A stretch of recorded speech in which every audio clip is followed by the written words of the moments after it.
Assalamualaikum warahmatullahi wabarakatuh. Alhamdulillah wassalatu wassalamu ala Rasulillah, amma ba'd. Tuan-tuan dan puan-puan rahimani wa rahimakumullah.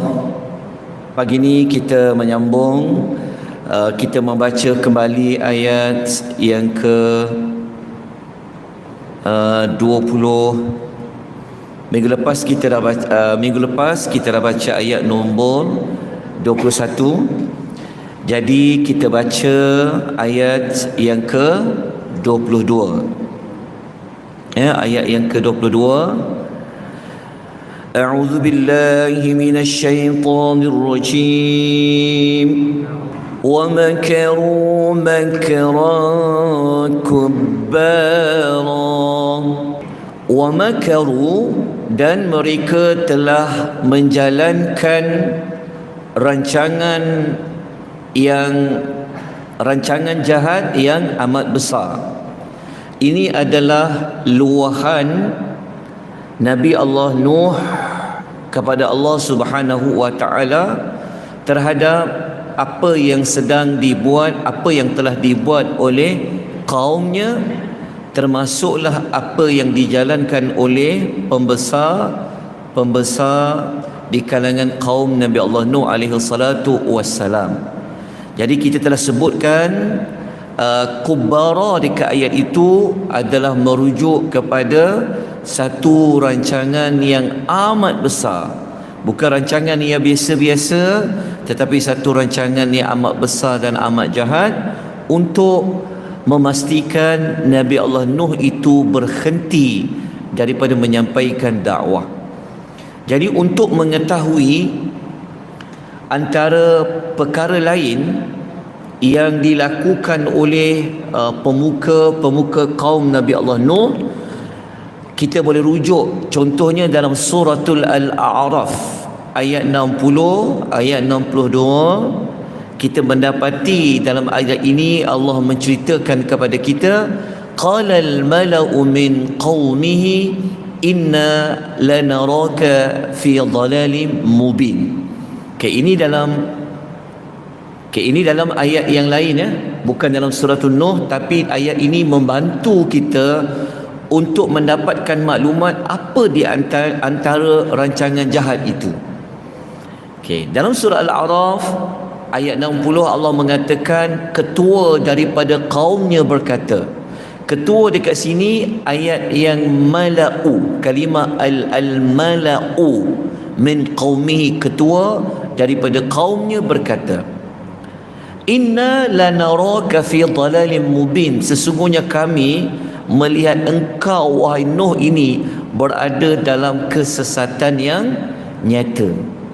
Mereka pula yang tuduh Nabi Nuh ni sebenarnya adalah orang yang sesat.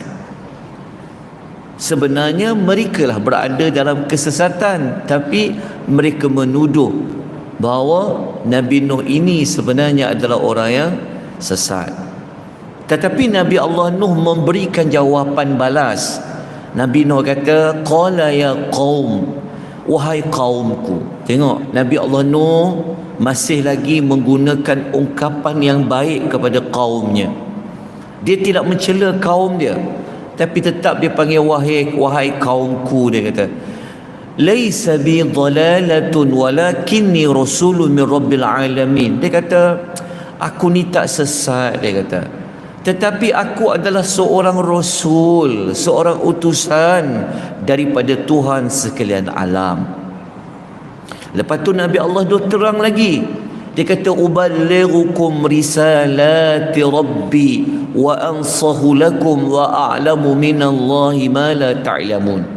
Nabi Nuh kata, aku ni menyampaikan kepada kamu perintah-perintah yang diutuskan oleh Tuhanku. Perintah-perintah yang diutuskan oleh Tuhanku. Dia kata, aku nak bagi nasihat kepada kamu. Aku tahu apa yang akan berlaku kepada kamu daripada Allah berbanding dengan kamu. Apa yang adakah mereka nak mendengar? Jawapannya tidak. Tengok dalam surah Hud. Dalam surah Hud ayat nombor 27. Saya ambil satu ayat dalam surah lain, surah Hud ayat 27.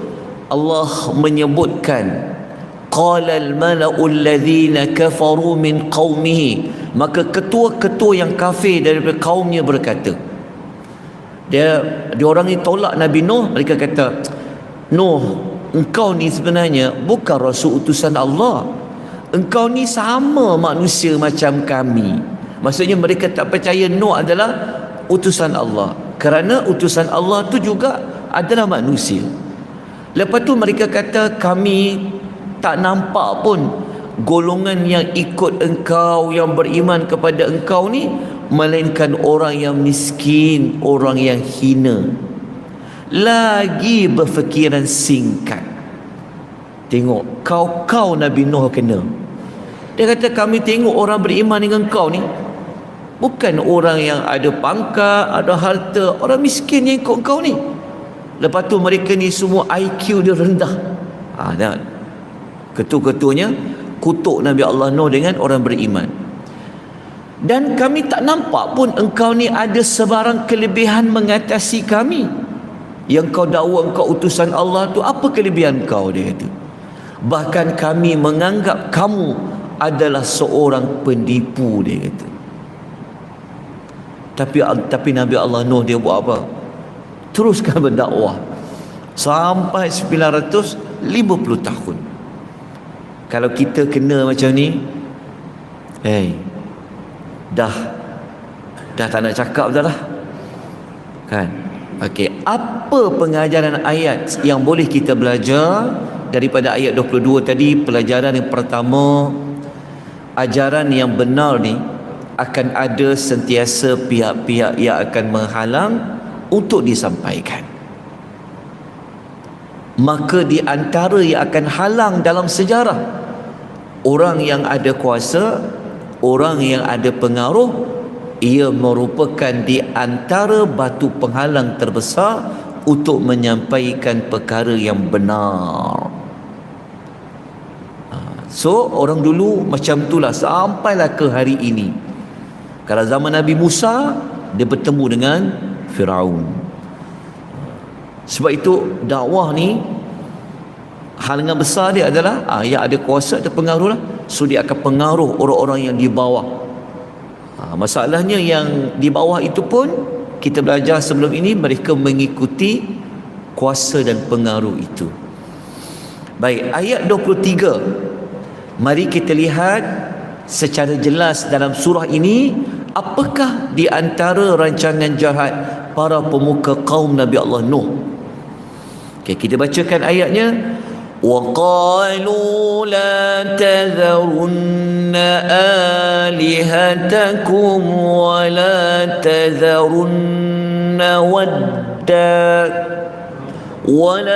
تَذَرُنَّ وَدًّا وَلَا سُوَاعًا وَلَا يَغُوثَ وَيَعُوقَ وَنَسْرًا.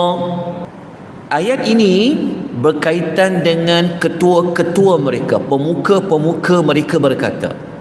Dengan ada pengaruh dan kuasa dia berkata kepada orang lain, jangan kamu semua tinggalkan menyembah Tuhan-Tuhan kamu, iaitu patung-patung itu, terutama iaitu patung Wad, Suwa', Yaghus, Ya'uq dan Nasr. Nasr itu, kelima-lima nama ini kena rujuk balik pada permulaan.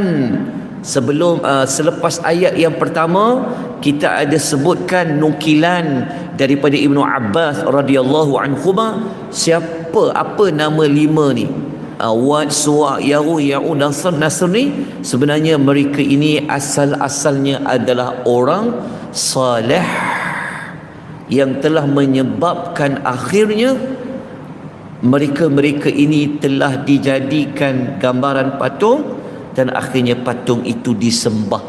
Dan manusia pertama di muka bumi yang menyembah patung dan berhala adalah kaum Nabi Allah Nuh alaihi salatu wassalam. Jadi daripada kisah itu, patung-patung itu hadir sampai ke hari ini. Jadi apa pelajaran yang kita boleh ambil? Akidah yang menyimpang ataupun ajaran yang sesat boleh berpunca dari ketaksuban yang mendalam terhadap orang yang dihormati. Kan ketua-ketua dia kata apa? Jangan tinggalkan, jangan tinggalkan. Okay, sebab tu kalau kita lihat kenapa ajaran sesat ni kadang-kadang boleh berluasa, kadang-kadang yang ikut mereka tu bukan calon-calon orang. Ada juga orang yang pandai, orang yang ada pangkat. Jadi orang yang adalah orang yang ikut tu mesti dia kata, takkan orang tu salah, takkan ajaran kita salah, orang ini orang ada nama, ada pangkat lah. So mereka ikut. Pelajaran nombor 2, ini kita dah sebut tadi itulah, tapi kita ulang kembali nak kuatkan kepada ayat tadi tu. Okey. Jadi ayat yang ke-24 mari kita baca akhirnya. Apakah yang dikatakan oleh Nabi Allah Nuh alaihi salatu wassalam ketika dia mengadu kepada Allah, pemuka-pemuka mereka hasut macam mana? Lepas tu kita bacakan ayatnya. Wa qad adallu katsiran ولا تزد الظالمين إلا ضلالا وقد أضلوا كثيرا. Dan sesungguhnya mereka ini adalah merujuk kepada patung-patung yang disembah itu, telah menyesatkan kebanyakan umat manusia. Nuh kata daripada patung itulah manusia ini ramai telah tersesat. Dan janganlah engkau wahai Tuhanku menambahkan orang yang zalim itu melainkan kesesatan jua. Ni doa Nabi Allah Nuh dah. Nabi Allah Nuh doa kepada Allah supaya mereka yang tak nak berubah ni akhirnya biar mereka itu akhirnya mereka akan berada dalam kesesatan lah. Okey, apa maksud adallu katsira? Kalau ikut baca ulasan Ibnu Katsir, dia kata memang benar. Ini zaman Ibnu Katsir dia cakap memang benar daripada kisah patung-patung zaman Nabi Nuh tu telah berlanjutan pada abad-abad berikutnya sehingga zaman sekarang di negeri Arab dan bukan Arab. Apa yang ulasan Ibnu Katsir ni memang sampai ke hari ini dah. So macam mana asal usul adanya patung-patung berhala ni? Daripada kisah Nabi Allah Nuh alaihi salatu wassalam sampai kepada zaman Nabi Allah Ibrahim.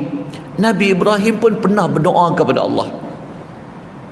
Ketika mana dia hantar anaknya Ismail dengan isterinya Hajar duduk dekat Mekah tu. Dalam surah Ibrahim ayat 35, Nabi Allah Ibrahim pernah doa, wa idh qala Ibrahim rabbi ja'al hadzal baladan amina.